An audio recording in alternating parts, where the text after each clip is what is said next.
그는 먼저 한 가지 오해부터 조용히 풀어낸다. 성령이 오셨다는 증거를 사람들은 너무 쉽게, 너무 빠르게 판단하려 한다는 것이다. 특별한 체험, 눈에 띄는 감정의 폭발, 설명하기 어려운 신체 반응 같은 것들로 성령의 현존을 재단하려는 마음 말이다. 그러나 그는 이런 기대가 오히려 성령을 오해하게 만든다고 말한다. 성령은 사람의 감각을 만족시키기 위해 오시는 분이 아니라 사람의 삶을 바로 세우기 위해 오시는 분이기 때문이다. 많은 이들은 성령을 느끼면 몸이 떨려야 하고 이유 없이 눈물이 쏟아져야 하며 기도 중 어떤 환상이나 특별한 음성을 들어야 한다고 생각한다. 누군가는 강렬한 체험담을 간증으로 들려주고 누군가는 그런 이야기를 들으며 자신은 아무 일도 겪지 못했다는 이유로 마음속에서 스스로를 밀어낸다. 나는 아직 성령을 받지 못했나 보다. 그렇게 조용한 좌절이 쌓여간다. 그는 이런 마음의 흐름을 잘 알고 있다는 듯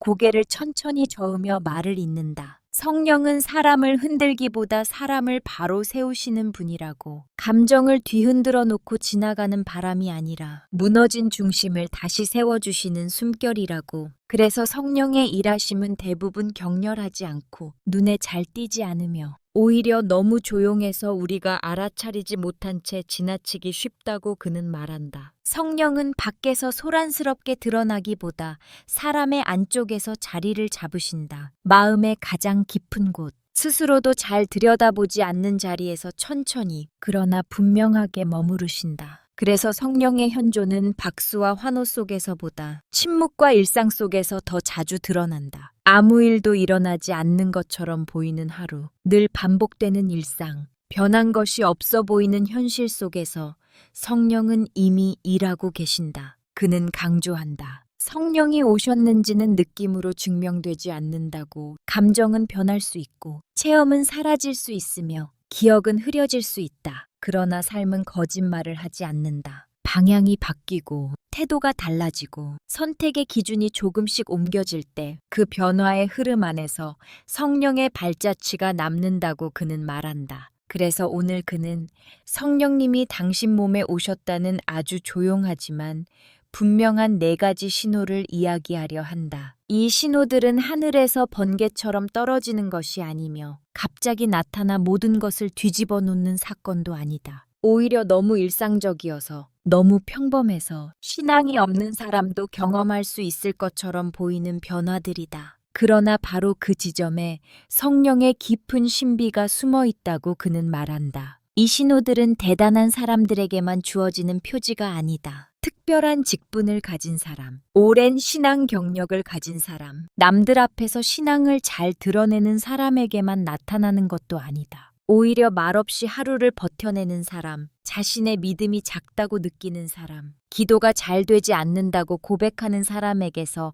더 자주 발견된다고 그는 말한다. 성령은 약한 사람을 부끄럽게 하지 않는다. 준비된 사람만을 기다리지도 않는다. 오히려 비어있는 사람, 지친 사람, 더 이상 스스로를 붙들 힘이 없다고 느끼는 사람에게 가장 먼저 다가오신다. 그래서 성령의 일하심은 종종 우리가 기대하는 모습과 다르게 나타난다. 강해지는 대신 부드러워지고, 확신에 차는 대신 더 신중해지며, 말이 많아지는 대신 침묵이 늘어난다. 그는 조용히 이렇게 덧붙인다. 성령은 사람을 특별한 신앙인으로 만들기보다 대오 인간다운 사람으로 빚으신다고. 더 잘 듣게 하고 더 천천히 판단하게 하며 더 쉽게 무릎 꿇을 줄 알게 만든다고. 이 변화는 눈에 띄지 않지만 시간이 흐를수록 그 사람의 삶 전체를 감싸며 방향을 바꾼다. 그래서 성령의 현존은 종종 질문의 형태로 다가온다. 이렇게까지 말해야 할까? 조금 기다려 볼 수는 없을까? 내가 오를 수는 있지만 정말 사랑했을까? 이런 질문들이 마음속에서 반복되기 시작할 때 그는 그것이 성령의 흔적일 수 있다고 말한다. 성령은 명령보다 질문으로, 확신보다 양심으로 사람을 이끄신다. 오히려 아무 일도 일어나지 않는 것 같은 평범한 하루 속에서 이미 시작되고 있는 변화들이 있다. 예전 같으면 그냥 넘겼을 말 앞에서 잠시 멈추게 되고, 예전 같으면 무시했을 사람의 표정이 마음에 남으며, 예전 같으면 합리화했을 선택 앞에서 마음이 불편해진다. 이 불편함은 죄책감이 아니라 성령이 마음을 깨우는 신호라고 그는 말한다. 그는 서두르지 않는다. 결론을 앞당기지도 않는다. 다만 이 이야기를 듣는 사람에게 조용히 자리를 내어준다. 혹시 당신 안에서도 이런 변화가 시작되고 있지는 않은가? 큰 체험은 없었지만, 삶이 조금 달라지고 있다면, 감정의 폭발은 없었지만,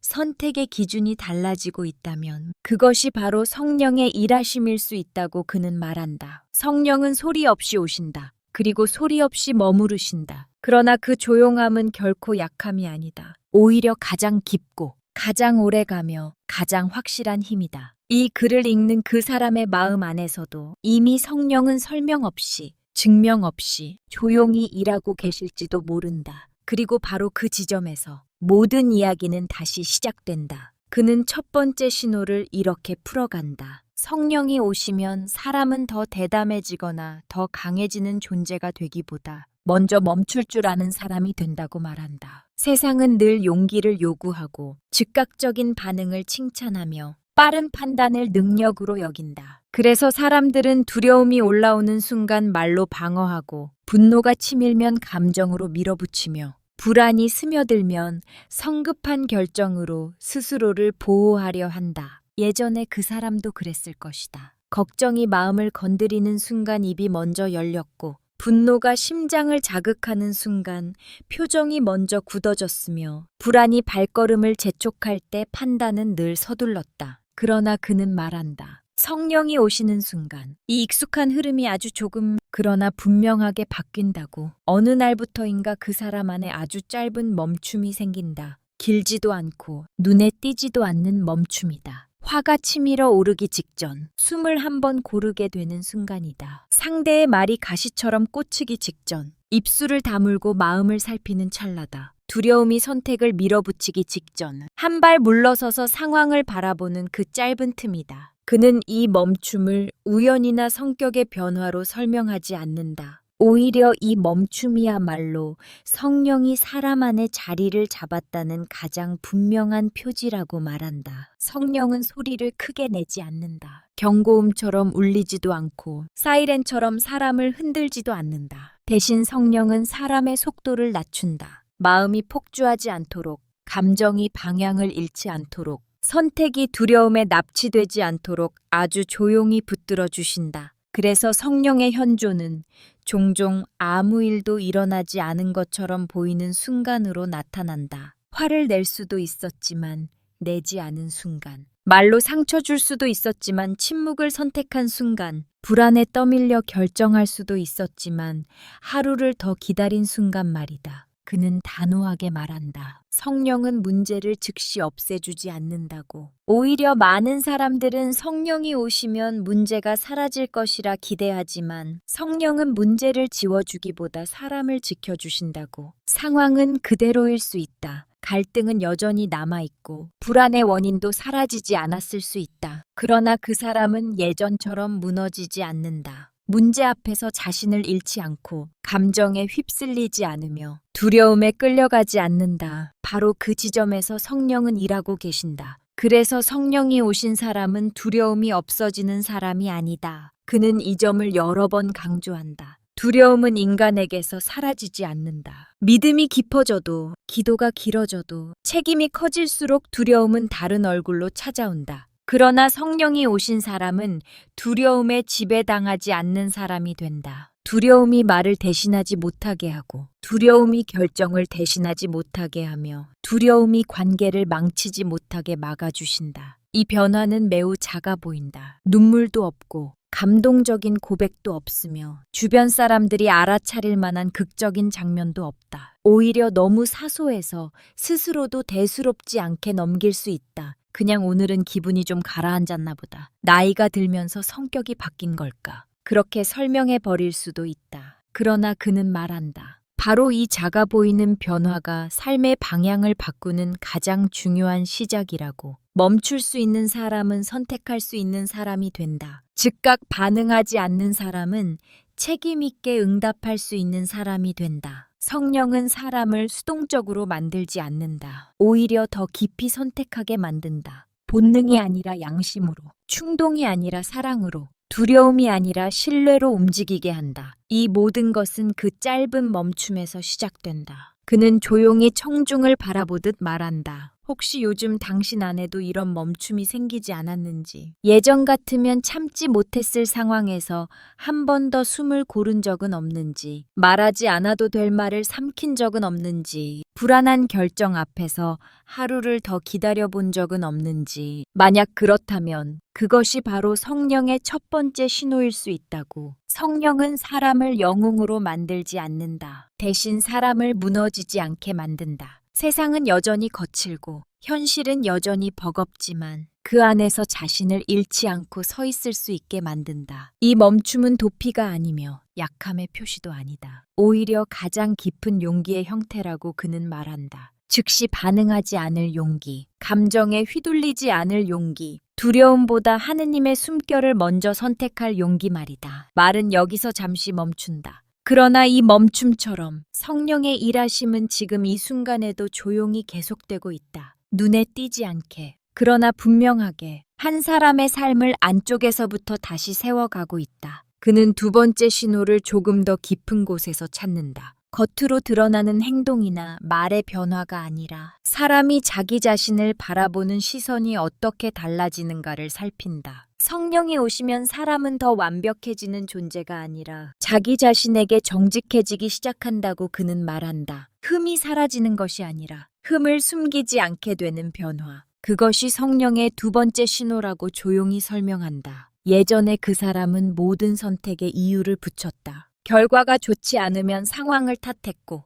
관계가 어그러지면 상대의 태도를 먼저 떠올렸다. 자신의 말이 날카로웠던 순간에도 그럴 수밖에 없었다고 스스로를 설득했고, 사랑하지 못했던 자리에서도 나도 힘들었다는 이유로 마음을 덮어두었다. 이런 설명들은 틀린 말이 아니었을지 모른다. 그러나 그는 말한다. 설명이 많아질수록 사람은 점점 자기 자신에게서 멀어질 수 있다고. 그러나 어느 순간부터 그 사람 안에 낯선 움직임이 시작된다. 상황을 정리하기 전에, 책임을 나누기 전에 마음속에서 불편한 질문 하나가 떠오른다. 정말 그랬을까? 이 질문은 날카롭지도 않고 목소리가 크지도 않다. 다만 이전에는 떠오르지 않던 방향에서 아주 조용히 고개를 든다. 내가 피한 것은 아닐까? 내가 해야 할 말을 하지 않은 것은 아닐까? 내가 사랑하지 않은 것은 아닐까? 이 질문들은 사람을 몰아붙이지 않는다. 대신 멈추게 한다. 그리고 그 멈춤 안에서 사람은 처음으로 자기 마음을 정면으로 바라보게 된다. 그는 이 질문들이 바로 성령의 언어라고 말한다. 성령은 사람을 정죄하지 않는다. 잘못을 들추어내어 상처를 주거나 과거를 들이대며 비난하지 않는다. 오히려 성령은 사람이 스스로에게 정직해질 수 있도록 진실 앞에 세운다. 그래서 이 질문들은 아프지만 파괴적이지 않고 불편하지만 절망으로 끌고 가지 않는다. 오히려 숨길 필요가 없다는 안도감과 함께 찾아온다. 그는 강조한다. 성령은 사람을 비난하기 위해 오지 않고 사람을 자유롭게 하기 위해 오신다고. 자기 변명은 사람을 보호하는 것처럼 보이지만 사실은 마음을 가두는 울타리가 될 수 있다. 어쩔 수 없었다는 말은 잠시 숨을 돌리게 하지만 그 자리에 오래 머물면 변화의 길을 막아버린다. 그러나 성령이 오시면 사람은 더 이상 그 울타리 안에 숨어 있지 않게 된다. 자기 변명 속에 갇혀있던 사람이 진실을 말할 수 있게 될 때, 그때 비로소 치유가 시작된다고 그는 말한다. 진실은 처음에는 불편하다. 스스로를 작게 느끼게 만들 수도 있고 후회의 감정을 불러올 수도 있다. 그러나 그 진실을 외면하지 않고 받아들일 때 사람은 처음으로 가벼워진다. 무거웠던 마음이 조금 내려앉고 늘 자신을 방어하느라 쓰던 힘이 풀린다. 이것이 성령이 주시는 자유다. 그래서 성령이 오신 사람은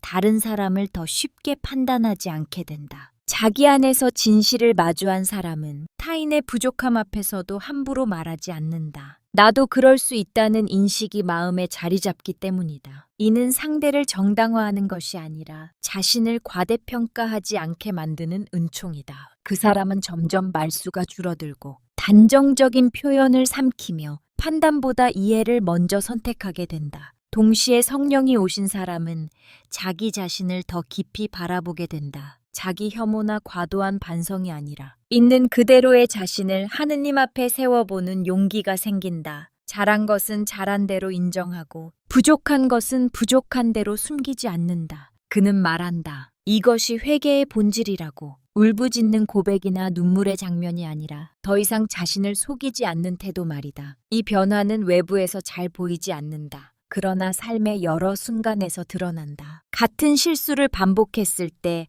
변명부터 하지 않게 되고 관계가 틀어졌을 때 상대의 잘못만 세지 않게 되며 기도가 잘 되지 않는 날에도 스스로를 포기하지 않게 된다. 성령은 이렇게 사람을 조금씩 진실의 자리로 이끈다. 강제로 끌어내지 않고 도망치지 않아도 되는 공간을 마련해 주신다. 그는 청중에게 묻듯 말한다. 혹시 요즘 당신 안에도 이런 질문이 생기지 않았는지, 누군가를 탓하기 전에 자신을 먼저 돌아보게 되는 순간은 없었는지, 왜 그랬을까라는 질문이 정말 그랬을까로 바뀌고 있지는 않은지, 만약 그렇다면 그것은 신앙이 약해진 신호가 아니라 성령이 더 깊이 일하고 계신다는 표지일 수 있다고. 성령은 사람을 완벽하게 만들지 않는다. 대신 사람을 참되게 만든다. 꾸미지 않은 마음으로 하느님 앞에 서게 하고 가면 없이 자기 자신을 바라보게 한다. 이 진실의 자리는 불편하지만 동시에 가장 안전한 자리이기도 하다. 그 자리에서 사람은 더 이상 자신을 지키기 위해 거짓말하지 않아도 되기 때문이다. 말은 여기서 멈춘다. 그러나 이 질문들은 멈추지 않는다. 오늘을 살아가는 그 사람의 마음 안에서 성령은 여전히 조용히 묻고 계신다. 그리고 그 질문에 귀 기울이는 순간마다 사람은 조금씩 자유로워지고 있다. 세 번째 신호에 대해 그는 이렇게 말한다. 성령이 오시면 세상이 갑자기 더 밝아 보이거나 모든 문제가 사라져 삶이 갑자기 쉬워지는 것이 아니라고. 여전히 현실은 무겁고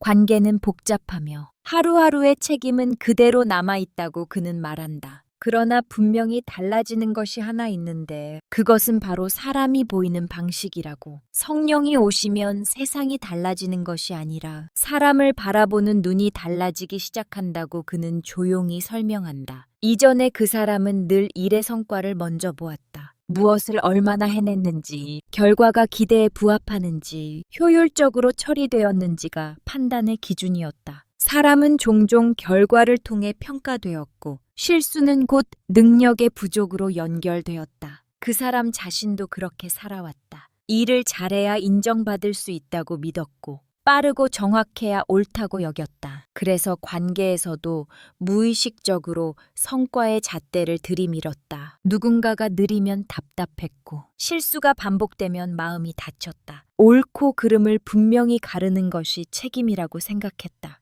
그러나 어느 순간부터 그 사람의 시선이 조금씩 달라진다. 상황을 분석하기 전에, 결론을 내리기 전에 그 사람은 먼저 얼굴을 본다. 말이 느린 사람의 눈빛을 보고, 실수한 사람의 굳은 어깨를 바라보고, 자기 기준에 미치지 못하는 사람의 침묵을 느낀다. 예전 같으면 지나쳤을 장면들에서 마음이 먼저 움직인다. 이유를 설명하기도 어렵다. 판단을 내려야 할 것 같은데 이상하게도 연민이 먼저 올라온다. 그는 이 변화를 감정적인 약해짐으로 보지 않는다. 오히려 분명하게 말한다. 이것은 성격의 변화가 아니라 성령의 열매라고. 성령은 사람을 흐릿하게 만들지 않는다. 옳고 그름의 기준을 없애지도 않는다. 대신 성령은 그 기준이 적용되는 순서를 바꾼다. 판단보다 관계를 먼저 보게 하고 결론보다 사람을 먼저 마주하게 한다. 성령은 사람 안에 그리스도의 시선을 심어주신다. 예수께서 사람을 바라보시던 그 시선, 죄보다 사람을 먼저 보셨던 그 눈길이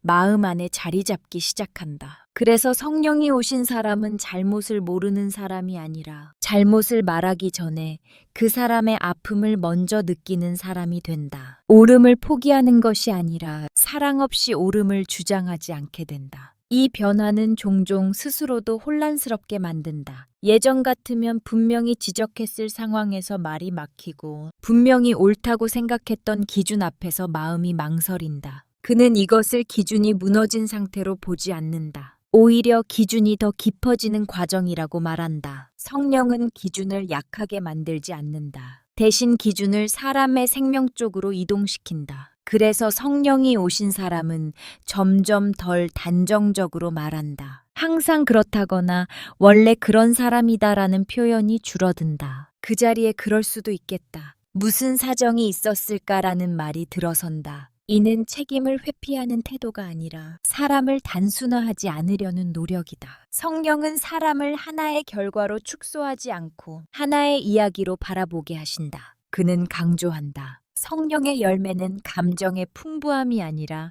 관계의 깊이라고. 누군가의 실수를 보았을 때 바로 평가하지 않고 그 사람의 시간을 떠올릴 수 있게 되는 것. 누군가의 부족함 앞에서 짜증 대신 기도를 먼저 선택하게 되는 것. 이것이 성령의 열매라고 말한다. 이러한 태도는 훈련만으로는 오래 유지되지 않는다. 사랑해야 한다고 결심한다고 해서 생겨나는 것도 아니다. 성령이 마음 안에서 시선을 바꾸어 주실 때 비로소 가능해진다. 그래서 성령이 오신 사람의 주변에는 조금 다른 분위기가 생긴다. 말이 부드러워지고 침묵이 늘어나며 급하게 결론을 내리지 않는 공간이 만들어진다. 그 공간 안에서 사람들은 덜 긴장하고 덜 방어하며 있는 그대로 머물 수 있게 된다. 그는 말한다. 이것이 교회가 세상에 줄 수 있는 가장 큰 증언일지도 모른다고. 옳은 말을 하는 공동체가 아니라 사람을 먼저 바라보는 공동체 말이다. 그는 청중에게 묻는다. 혹시 요즘 당신 안에서도 이런 변화가 일어나고 있지는 않은지. 누군가를 판단하기 전에 한 번 더 바라보게 되는 순간, 실수한 사람 앞에서 마음이 먼저 움직이는 경험, 그 사람이 처한 상황이 자꾸 떠오르는 마음 말이다.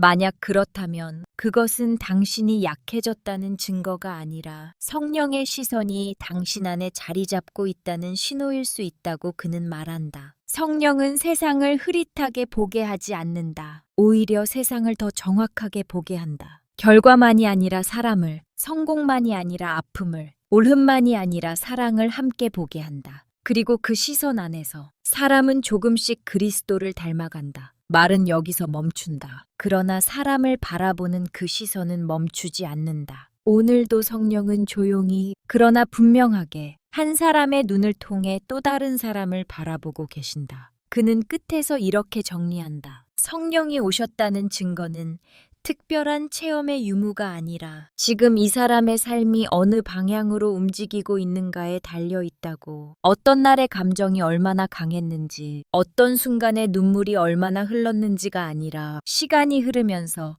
선택의 결이 어떻게 바뀌고 있는지를 보아야 한다고 그는 말한다. 성령은 순간을 장식하지 않고 방향을 바꾸신다. 그래서 성령의 현존은 사건으로 기억되기보다 길로 남는다고 조용히 덧붙인다. 그는 다시 질문으로 돌아간다. 두려움 속에서도 멈출 줄 아는가? 불안이 모든 것을 밀어붙일 때 한 박자 쉬어갈 수 있는가? 변명 대신 진실을 선택하고 있는가? 상황과 환경을 설명하기 전에 자기 마음의 책임을 먼저 마주하려는가? 그리고 상황보다 사람을 먼저 바라보고 있는가? 결과와 효율을 따지기 전에 그 앞에 서 있는 얼굴을 놓치지 않으려 애쓰고 있는가? 이 질문들은 평가를 위한 잣대가 아니라 삶의 방향을 비추는 작은 등불이라고 그는 말한다. 이 질문에 완벽하게 그렇다고 답하지 못해도 괜찮다고 그는 단호하게 말한다. 오히려 완벽한 대답을 요구하는 순간 우리는 다시 성령을 성과로 만들고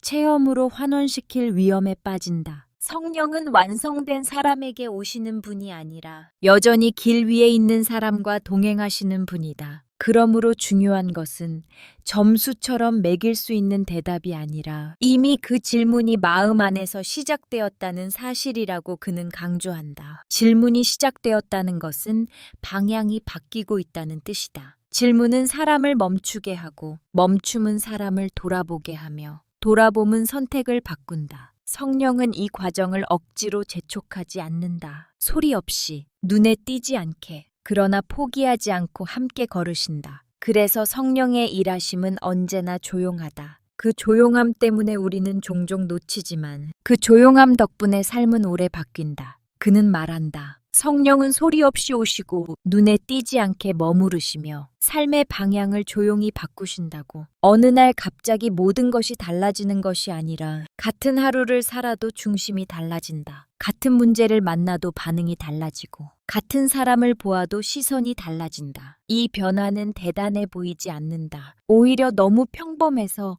원래 내가 이런 사람이었나 하고 착각할 정도다. 그러나 바로 그 평범함 속에 성령의 가장 깊은 흔적이 남아있다고 그는 말한다. 성령은 사람을 특별하게 드러내지 않는다. 대신 사람을 더 충실하게 만든다. 자신의 자리를 지키게 하고 맡겨진 하루를 도망치지 않게 하며 관계의 무게를 끝까지 견디게 한다. 화려한 언어보다 책임 있는 침묵을 선택하게 하고 즉각적인 판단보다 느린 경청을 택하게 한다. 이것이 성령이 만드는 사람의 모습이라고 그는 설명한다. 그래서 성령이 오신 사람의 삶에는 큰 소리보다 작은 지속성이 생긴다. 갑작스러운 열심보다 꾸준한 충실함이 자리를 잡고 감정의 고조보다 태도의 안정이 중심이 된다. 그는 말한다. 세상은 여전히 성과를 요구하고 빠른 결과를 칭찬하지만 성령은 사람에게 오늘을 어떻게 살아냈는가를 묻는다고. 이 질문은 화려하지 않지만 삶을 지탱하는 힘이 된다. 그는 청중을 향해